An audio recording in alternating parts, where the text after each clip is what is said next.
जय हिंद प्यारे छात्र छात्राओं, आज एक और वीडियो में आप सभी का स्वागत है। आज मैं आपको 2024 बोर्ड एग्जाम के लिए जो वेरी इंपॉर्टेंट मॉडल पेपर है हिंदी के लिए वो आपको जरूर बताऊंगा और पूरा का पूरा सॉल्यूशन बताने वाला हूं, हल करके दिखाने वाला हूं, कैसे आपको बोर्ड एग्जाम में करना है उसको भी बताने वाला हूं। तो वीडियो को शुरू से लेकर अंत तक जरूर देखिएगा। वीडियो बहुत अच्छी लगेगी लेकिन कब, जब आप पूरा वॉच करेंगे। कहते ना अधगल गगरी छलकत जाए, आधा वीडियो देखेंगे फिर आप कहेंगे वो अच्छा नहीं था, वो बुरा नहीं था। कभी कभी कुछ बातें आपको अंत में समझ में आती हैं, इसलिए बातों को पूरा सुनिएगा और लास्ट तक समझने की कोशिश कीजिएगा। चलिए शुरू करते हैं आज की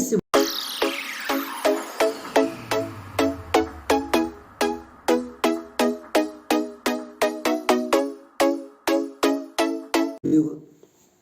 इस वीडियो में मैं आपको बताने वाला क्या हूँ, 2024 बोर्ड एग्जाम के लिए वेरी इंपॉर्टेंट मॉडल पेपर किसका है साथियों? हिंदी का है। किसका? हिंदी का मॉडल पेपर है। आप 70 में 70 छापोगे। क्या आप 70 में 70 छाप के आओगे साथियों? जरूर मिलेगा, पूरा गारंटी के साथ 70 में 70 छाप के आओगे। एक बार जरूर कीजिए प्रयास, एक बार प्रयास जरूर कीजिए, 70 में 70 आपको जरूर मिलेगा। तो चलिए 70 में 70 मिलने का रोड मैप क्या है आपको मैं बताता हूँ साथियों। पेपर है यूपी बोर्ड ने 2024 के लिए मॉडल पेपर तैयार करके रखा है और भेजा भी है हमको। देखिए सत्र कौन सा? 2023 और बोर्ड कौन सा होगा? 24। मतलब 2024 बोर्ड एग्जाम आप देंगे। क्लास आपका 10th है, विषय आपका हिंदी है। चलिए देखिए हिंदी का पेपर कितना? 3 घंटे 15 मिनट के लिए पेपर होगा। पूर्णांक आपका कितना का? 70 का पूर्णांक है साथियों। अब पेपर को शुरू करने से पहले आपको पढ़ना चाहिए जो जो इसमें लिखा है। देखिए लिखा है प्रारंभ में 15 मिनट विद्यार्थियों को या परीक्षार्थियों को प्रश्न पत्र पढ़ने के लिए निर्धारित है। पहले आपको प्रश्न पत्र मिलता है तो आप पहले प्रश्न पत्र पढ़ें जब मिले आपको। फिर क्या है, प्रश्न पत्र 2 खंड में, खंड आ और खंड बा में विभाजित है। प्रश्न पत्र के खंड आ में बहुविकल्पीय प्रश्न है जिसमें सभी विकल्प का चयन करके OMR सीट पर नीले अथवा बाल वाले पेन, काले बाल पॉइंट पेन से विकल्प गोले का पूर्ण रूप काला करें। अब देखिए साथियों आपको पूरा गोला भरना है। खंड आ में बहुविकल्पीय प्रश्न हेतु प्रत्येक प्रश्न 1 अंक निर्धारित है, इसको भी याद रखिए साथियों। फिर क्या है, OMR सीट पर उत्तर अंकित किए जाने के पश्चात उसे काटे नहीं अथवा इरेजर एवं व्हाइटनर का प्रयोग न करें। मतलब अगर गलत भी हो गया है उसे मिटालिए नहीं, केवल उसे रहने दो इसे भैया। फिर क्या है, प्रत्येक प्रश्न के सम्मुख उसके निर्धारित देखिए बहुविकल्पीय प्रश्न अपना खंड आ शुरू होगा। तो खंड आ आपको OMR सीट पे करना है। आज मैं आपको पहले मॉडल पेपर हल करके दिखाता हूँ, फिर मैं एक और सेट आप सभी के लिए लेकर आऊँगा बोर्ड एग्जाम से 4 दिन पहले। मतलब कि अगर 22 फरवरी का आपका एग्जाम है, हिंदी किसके तारीख है? 22 फरवरी को पेपर है, तो समझ लो साथियों 18 फरवरी को एक वीडियो आएगी जिसमें पूरा का पूरा मैं हिंदी कराऊंगा और साथ में OMR सीट भी भराऊंगा। तो चलिए पहले इस मॉडल पेपर को हल करके देखते हैं। प्रश्न नंबर 1 है, बाबू गुलाब राय किस युग के लेखक हैं? बाबू गुलाब राय किस युग के लेखक हैं? तो साथियों द्विवेदी युग के। किस युग के? द्विवेदी युग के। चलिए अगला लिखा है, चिंतामणि किस विधि की रचना है? आप लोग पढ़ते हैं तो बताइए निबंध है। क्या है? निबंध है। अगला लिखा है, गबन किसकी रचना है? तो ऑप्शन नंबर 1 मुंशी प्रेमचंद की रचना है। शुक्ल युग की समय अवधि है, मतलब शुक्ल युग कब से कब तक है भैया? तो 1919 से लेकर 1938 तक है। अब यहाँ पर एक डाउट मैं आपको क्लियर कर देता हूँ, कभी कभी ऑप्शन आ सकता है 1920 से लेकर 1940, तो वो भी आपका सही ही होगा, इस बात को याद रखिएगा। फिर आगे लिखा है, नीड का निर्माण फिर किस विधा की रचना है? देखिए किस विधा की रचना है? तो मेरे साथियों ये आपका आत्मकथा। क्या है? आत्मकथा है। अगला प्रश्न आप सभी के समकक्ष लिखा हुआ है। अगला प्रश्न है साथियों, प्रिय प्रवास किस युग की रचना है? प्रिय प्रवास किस युग की रचना है? तो प्रिय प्रवास साथियों द्विवेदी युग की रचना है। अगला क्या लिखा है, मधुशाला किसकी रचना है? तो मधुशाला हरिवंश राय बच्चन की रचना है। अगला क्या है, भारत भारती किसकी रचना है? भारत भारती साथियों रचना है मैथिली शरण गुप्त की। देखिए बहुत इंपॉर्टेंट क्वेश्चन है, ये मॉडल पेपर आपके एग्जाम के लिए बहुत इंपॉर्टेंट है। अगर मैं गारंटी ले लूँ 100% तो याद रखिए 100% ही साथियों आएगा। बहुत जरूरी मॉडल पेपर हल करके आप जाते हैं तो इससे अनुमान लग जाता है। इस बार साथियों मॉडल पेपर ही नहीं पूरे एग्जाम में, हिंदी के एग्जाम में बहुत बड़ा परिवर्तन हुआ है, तो वीडियो को लास्ट तक जरूर देखिएगा। फिर क्या है, क्वेश्चन नंबर 9 आपका है, आधुनिक काल कब से कब तक है। आधुनिक काल कब से कब तक है, तो आधुनिक काल सन 1843 से अब तक है साथियों। अगला क्या है, मतिराम किस युग के कवि हैं। मतिराम किस युग के कवि हैं, कवि मतलब जो साथियों कविता वगैरह लिखता है, तो मतिराम किस युग के कवि हैं, रीत काल के हैं साथियों। आइए अगला, अब यहाँ से हमारा वहाँ इतिहास खत्म हुआ, हिंदी साहित्य का इतिहास जो था। अब हमारा यहाँ से चालू हुआ 11 नंबर से 20 नंबर तक। 11 से लेकर 20 तक साथियों ये क्या होता है आपका, इसमें व्याकरण होता है। क्या कहते हैं, व्याकरण होता है। संस्कृत भी होता है साथियों इसी में। देखिए हास रस का अस्थायी भाव क्या है, हास रस का अस्थायी भाव हास होता है। ऑप्शन नंबर सी सही है। फिर लिखा सोहत ओढ़े पीठ पट श्याम सलोने गात, मनो नील मन शैल पर आप आतप प्रयोग प्रकाश। अपत प्रयोग प्रकाश कभी कभी होता है, गलत प्रिंटिंग कर दिया है कंप्यूटर वाले ने, अपत प्रयोग प्रयास होता है। इसमें कौन सा अलंकार है, उपरोक्त पंक्तियों में कौन सा अलंकार है बताइए भाई साहब, तो ऑप्शन नंबर बी उत्प्रेक्षा अलंकार होगा। रोला छंद में कुल कितने चरण होते हैं साथियों, तो रोला छंद हो चाहे सोठा हो उसमें 4 चरण होते हैं और 2 पद होते हैं साथियों। देखिए आकर्षण शब्द किस उपसर्ग का प्रयोग करते हैं, उपसर्ग और प्रत्यय किसे करते हैं, तो देखिए प्रत्यय कहते हैं जो लास्ट में जुड़ जाए, और उपसर्ग उसे कहते हैं जो शुरुआत में जुड़कर किसी शब्द की शोभा बढ़ा दे। तो आकर्षण में शब्द आ जुड़ा हुआ है साथियों। फिर क्या लिखा, रचना के आधार पर वाक्य के कितने भेद हैं। रचना के आधार पर वाक्य 3 प्रकार के होते हैं। वाक्य के भेद कितने, 3 प्रकार के होते हैं साथियों। आइए आगे देखते हैं। पीतांबर में कौन सा समास है, पीतांबर में कौन सा समास है, बहुव्रीहि समास है। क्या है, बहुव्रीहि समास है साथियों। आइए आगे देखते हैं। क्वेश्चन नंबर अगला 17 नंबर है, आंसू का तत्सम रूप है। आंसू जो हम लोग आंसू निकालते हैं उसका तत्सम रूप क्या है, अश्रु है। क्या साथियों, ऑप्शन नंबर ए अश्रु है। क्वेश्चन नंबर 18 आप सभी के समकक्ष है, कर्तव्यवाच्य में किसकी प्रधानता होती है, तो भाव की प्रधानता होती है। जब भाव हमारा स्पष्ट होता है तो वहां पे कर्तव्यवाच्य होती है साथियों। फिर ताप शब्द में वचन एवं विभक्ति बताइए। इसको आपको कमेंट करके बताना है साथियों, इसको आपको कमेंट कर कर बताना है। ऑप्शन नंबर आपका 20 है साथियों, निम्नलिखित में सर्वनाम है। सर्वनाम किसे कहते हैं, जो किसी संज्ञा के स्थान पे उपयोग किया जाता है, तो वह है क्या है, वह आपका सर्वनाम है। देखिए 19 नंबर इसलिए मैं आपको दे रहा हूं क्योंकि अगर यही एक ही प्रश्न आता है, अगर आप इसको भी कमेंट करके नहीं बता पा रहे, मतलब आपकी हिंदी की तैयारी अभी अच्छे से नहीं हुई है, तो आप लोग अच्छे से तैयार कर लीजिए। अब देखिए जो क्वेश्चन नंबर 20 तक यहाँ पे खत्म हुआ, अब खंड बा यहाँ से चालू होता है। खंड बा में क्या करना है कि हमको इसको वर्णनात्मक प्रश्न, इसको आपकी कॉपी में लिखना होता है। तो लिखा है निम्नलिखित गंधांश पर आधारित 3 प्रश्नों का उत्तर दीजिए। अथवा करके भी दे के रखा है, आपकी इच्छा हो तो इसको भी कीजिए या आपकी इच्छा हो तो इसको, इन दोनों में से आपको एक करना होता है। देखिए लिखा हुआ है, यह कोई बात नहीं कि एक स्वभाव और रुच के लोगों में ही मित्रता हो सकती है। समाज में विभिन्नता देखकर लोग एक दूसरे की ओर आकर्षित होते हैं। जो गुण हम में नहीं है, हम चाहते हैं कि ऐसा मित्र मिले जिसमें वह गुण हो। अब समझिए साथियों, इसमें उत्तर कैसे देना है, तो ये लिखा हुआ है कि उपयुक्त गंधांश का संदर्भ लिखो। अगर आप लोग संदर्भ लिखना नहीं चाहते हैं, कॉपी में नहीं जानते कैसे व्याख्या की जाती है, तो इससे पहले मैंने हिंदी को हल करने का एक वीडियो बना दिया है, उस वीडियो को जरूर देखिए, डिस्क्रिप्शन में आपको लिंक मिल जाएगी। देखिए संदर्भ क्या होता है, संदर्भ से ये पता चलता है कि जो आपका गंधांश है किस पाठ से लिया गया है, किस लेखक ने लिखा है, ये हम लोग को पता चलता है। फिर लिखा गंधांश के रेखांकित अंश की व्याख्या कीजिए। जिसके देखे रेखांकित अंश का मतलब होता है जिसके नीचे अंडरलाइन है उसी की केवल व्याख्या करनी है।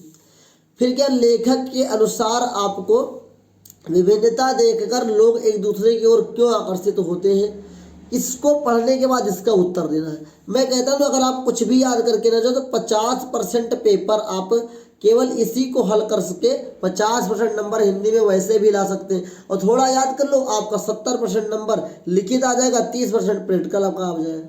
बहुत इंपॉर्टेंट है साथियों, बहुत इंपॉर्टेंट है। तो चलिए हथवा वाला भी कर सकते हैं आप इसी तरीके से।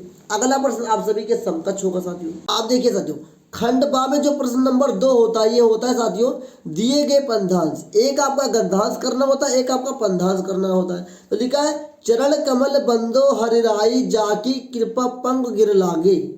फिर क्या है, अंधे को सब कुछ दर्शाए बहिरो सुने गंग मुन बोले रंग चले सिर छत्र धीराए सूरदास स्वामी करुणा में बार बार बंदो ते पाए। देखिए सर बहुत बढ़िया लाइन लिखी गई है। अब इसमें क्या लिखा है, उपयुक्त पंद्यांश का संदर्भ लिखो। संदर्भ उसी तरीके से लिखना है। संदर्भ से क्या पता चलता है कि ये किस पाठ से लिया गया, इसके लेखक या रचयिता कौन है। रेखांकित अंश की व्याख्या करनी है, तो जिसके नीचे साथियों लाइन होता है उसी की आपको केवल व्याख्या करनी है, पूरे पंद्यांश की नहीं करनी है।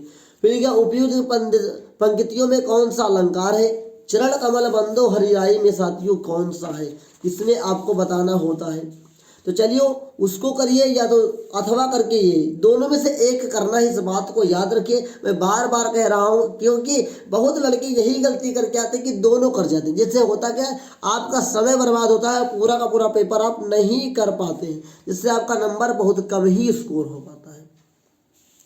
अब खंड बा में देखिए साथियों, इस बार पेपर में जो परिवर्तन हुआ ये यही हुआ है जो आपको दिखाने वाला हूँ। तो देखिए साथियों, प्रश्न संख्या 3 क्या आने वाला है कि दिए गए संस्कृत गंधांश में से किसी एक का संदर्भ, देखिए मेन सही में केवल संदर्भ है, व्याख्या नहीं, बल्कि हिंदी में अनुवाद होता है। क्या साथियों, हिंदी में अनुवाद होता है।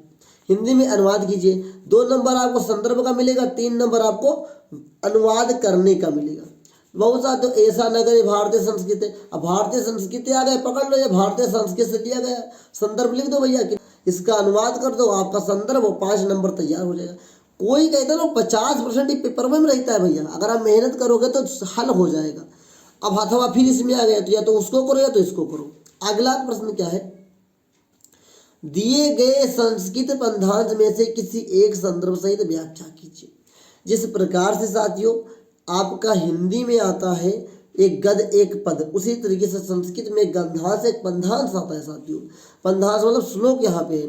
तो मान हित्यम प्रियो भवत क्रोधम हित्वा न सोचत काम हित्वा रानम भवत लोभ हित्वा सुखी भवत। या तो इसका संदर्भ सहित हिंदी में अनुवाद कीजिए, या तो अथवा वाला इसका करो। सर्वे भवन सुखना सर्वे संत निराम्या सर्वे भद्राण प्रच्यामा कश्मित दुख भाग भवत। साथियों ये लाइन बहुत इंपॉर्टेंट है, जीवन बदल देती है लाइन। भगवान से जब आप प्रार्थना करें तो ये लाइन बोला करिए, आपका भी भला होगा, जग का भी भला होगा साथियों। फिर अगला क्या प्रश्न है, अगला प्रश्न 5 नंबर, यही बदला हुआ है, इसी को मुझे जरूर बताना था, तो इसको जरूर देखिएगा। देखिए प्रश्न नंबर 5 पहले कुछ दूसरा रहता था, लेकिन इस बार बदल गया है। लेकिन अपने पठित खंड काव्य के आधार पर निम्नलिखित प्रश्नों में से किसी एक का उत्तर दीजिए। खंड काव्य क्या है जो आपकी किताब में नहीं होता, बल्कि उसे अलग से पढ़ना होता है। जैसे लिखा है मुक्ति दूत, ज्योति जवाहर, मेवाड़ मुकुट, अग्र पूजा, जय सुभाष, मातृभूमि, कर्ण खंड, कर्मवीर, तुमुल, ये 6 से 7 प्रकार होते हैं जो आपके एग्जाम में आते हैं। ये सारे के सारे आपके जिला वाइज बटे होते हैं, ये आपको सब नहीं करना, इसमें से केवल एक ही करना होता है साथियों। लेकिन केवल ये आपके अलग अलग यूपी के मंडलों के लिए होते हैं। कई सारे मंडल अलग अलग होते हैं जिलों के। तो अपने जो आप लोग जिस जिले में हैं, उस जिले के आप जिस क्लास में पढ़ते हैं, स्कूल में पढ़ते हैं, उस टीचर से पूछ लीजिए कि हमारे यहाँ कौन सा आएगा। फिर भी मैं अगली वीडियो जब बनाऊंगा हिंदी को लेकर तो आपको सब कुछ क्लियर कर दूंगा कि कौन सा खंड का किस जिले के लिए होता है। बल्कि मैं आपको बता दूं, देवी पाटन मंडल वालों के लिए मेवाड़ मुकुट होता है साथियों, मेवाड़ मुकुट, इसको तैयार कर लीजिए, जरूर आएगा साथियों। चलिए अगला मैं प्रश्न आपके लिए लेकर आया हूँ, प्रश्न संख्या 6 है। लिखा दिए गए लेखकों में से किसी एक का जीवन परिचय लिखते हुए उनकी एक प्रमुख रचना का उल्लेख कीजिए। देखिए आपके पास 3 होगा। बहुत बच्चे क्या करते हैं, केवल एक तैयार करके जाते हैं, वो नहीं फंसता है। मैं कहता हूँ ना, एक तैयार करके मत जाओ, आप लोग बहुत चक्कर में फंस जाओगे साथियों। इस बार डॉक्टर राजेंद्र प्रसाद जरूर तैयार कीजिए, लेकिन हर चाहे गद हो चाहे पद हो आपका, इन सभी में से कम टोटल मिलाकर 6 से 7 तो आपका तैयार होना ही चाहिए साथियों, तभी आप अच्छा परफॉर्मेंस कर पाएंगे। तो इसमें से तीनों में से एक लिखना है और उनकी एक प्रमुख रचना लिखनी है का उल्लेख भी करना है। 2 नंबर आपके रचना के मिलेंगे, 3 नंबर आपको जीवन परिचय लिखने के मिलेंगे। फिर क्या खा नंबर, जो 6 का ही खा नंबर है, दिए गए कवियों में से किसी एक का जीवन परिचय लिखते हुए रचना का उल्लेख गोस्वामी, तुलसीदास, सुमित्रानंद पंत, महाकवि सूरदास। महाकवि सूरदास, सुमित्रानंद पंत जरूर तैयार करके जाइए आप लोग, ये जरूर फंसने के चांसेस है। अगर अभी आज तक आप लोगों ने नहीं तैयार किया है तो इसे जरूर तैयार कर लीजिए। 6 इसमें से 6 उसमें से तैयार करना नहीं है आपको, केवल आपको जितना तैयार मैं बता रहा हूँ उतना करके जाओ। बल्कि लिखना तो आपको 2 ही है, लेकिन कहते ना कि ज़्यादा सोचो तो कम मिलता है, तो ज़्यादा तैयार करोगे तो कम जरूर लिख कर आओगे साथियों। फिर देखिए प्रश्न संख्या 7 क्या है, अपनी पाठ्य पुस्तक में से किसी या कंठस्थ कोई एक श्लोक लिखिए जो इस प्रश्न पत्र में ना आया हो। अब देखिए मैं आपको कहता हूँ कि इसलिए आपको मैं कहता हूँ साथियों कम से कम 6 लाइन श्लोक याद कीजिए, 6 लाइन या 8 लाइन, क्योंकि इसमें देखिए अभी तक मैंने एक प्रश्न आपको बताया था। देखिए इस प्रश्न को, इसमें 2 श्लोक ऑलरेडी आके देखिए रखा है। अब मान लो यही दोनों श्लोक आप याद किए थे पेपर में लिखने के लिए, और बाई चांस इसमें सवाल पूछ कह रहा है 7 नंबर में, 7 नंबर में कह रहा है कि जो इस प्रश्न पत्र में ना आया हो। अब अगर आप गलती से उसको लिख कर आते हैं तो आपका ये 2 नंबर खतरे में हो जाएगा, 2 नंबर आपको नहीं मिलेंगे, जिसके बाद आपका परफॉर्मेंस खराब भी हो सकता है। इसलिए मैं कहता हूँ ना कम से कम 6 लाइन के श्लोक याद कीजिए, 6 लाइन, कितने लाइन, 6 लाइन के श्लोक याद कीजिए, तभी आपका बेटर हो पाएगा। आइए अगला क्या है, प्रश्न संख्या 8 लिखा है निम्नलिखित में से किन्हीं 2 प्रश्नों का उत्तर संस्कृत में दीजिए। पहला प्रश्न क्या, भारतीय संस्कृति मूलम किम आस्तित। देखिए आपके ये तो बहुत इंपॉर्टेंट है साथियों, वही उसी तरीके से साथियों। फिर क्या है, पूर्व राज का आसित, चंद्रशेखरा का आसित, वीर केन पूजते। फिर इसी प्रकार से प्रश्न संख्या 9 आपका है, लिखा है निम्नलिखित में से किसी एक विषय पर निबंध लिखिए। मैं कहता हूं ना साथियों, निबंध छोड़ के मत आना, बहुत पछताओगे साथियों।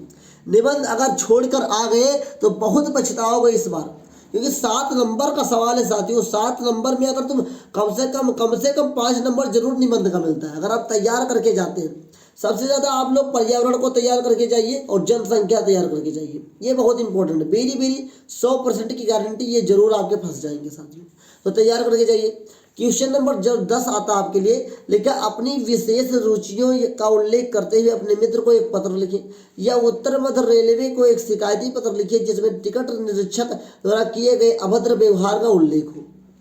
देखिए साथियों आपको करना क्या होता है कि एक पत्र आपको लिखना होता है जिसके भीतर आपको अपनी रुचियों का उल्लेख, मतलब एक पत्र लिखना होता है, एक निबंध लिखना होता है। बहुत आसान है, पत्र भी छोड़कर मत आना मेरे साथियों, पत्र भी लिखकर आना जरूर। 2 नंबर आपको लिखने के, 2 नंबर उल्लेख के मिलते हैं, तो बहुत इंपॉर्टेंट है। आई होप आपको समझ में आया होगा कि कैसे 2024 बोर्ड एग्जाम में आप लोग अच्छा परफॉर्मेंस करेंगे और 70 में 70 लेकर आएंगे हिंदी के पेपर में। आप लोग कमेंट करके बताइए कि आपको अच्छा लग रहा है यह वीडियो या नहीं। दूसरी बात, आपको अगर कोई डाउट हो तो कमेंट में पूछ सकते हैं। मैं आपके लिए एक से एक वीडियो लाता रहता हूं, तो चैनल को सब्सक्राइब कर लीजिए। और बोर्ड एग्जाम 2024 के लिए ये चैनल ही बनाया गया है, तो आप लोग तैयार हो जाइए मेरे साथ। लगातार 90 डे का चैनल है साथियों, 90 डे चैलेंज है। अगर आप मेरे चैनल को 90 दिन तक लगातार जुड़े रहते हैं तो आपको आपके ज्ञान के मार्ग पर बहुत जल्दी मैं आगे बढ़ाने वाला हूं, बहुत कुछ आपको सिखाने वाला हूं। तो आज के लिए इतना ही, मिलेंगे एक नेक्स्ट वीडियो में, तब तक के लिए जय हिंद, वंदे मातरम।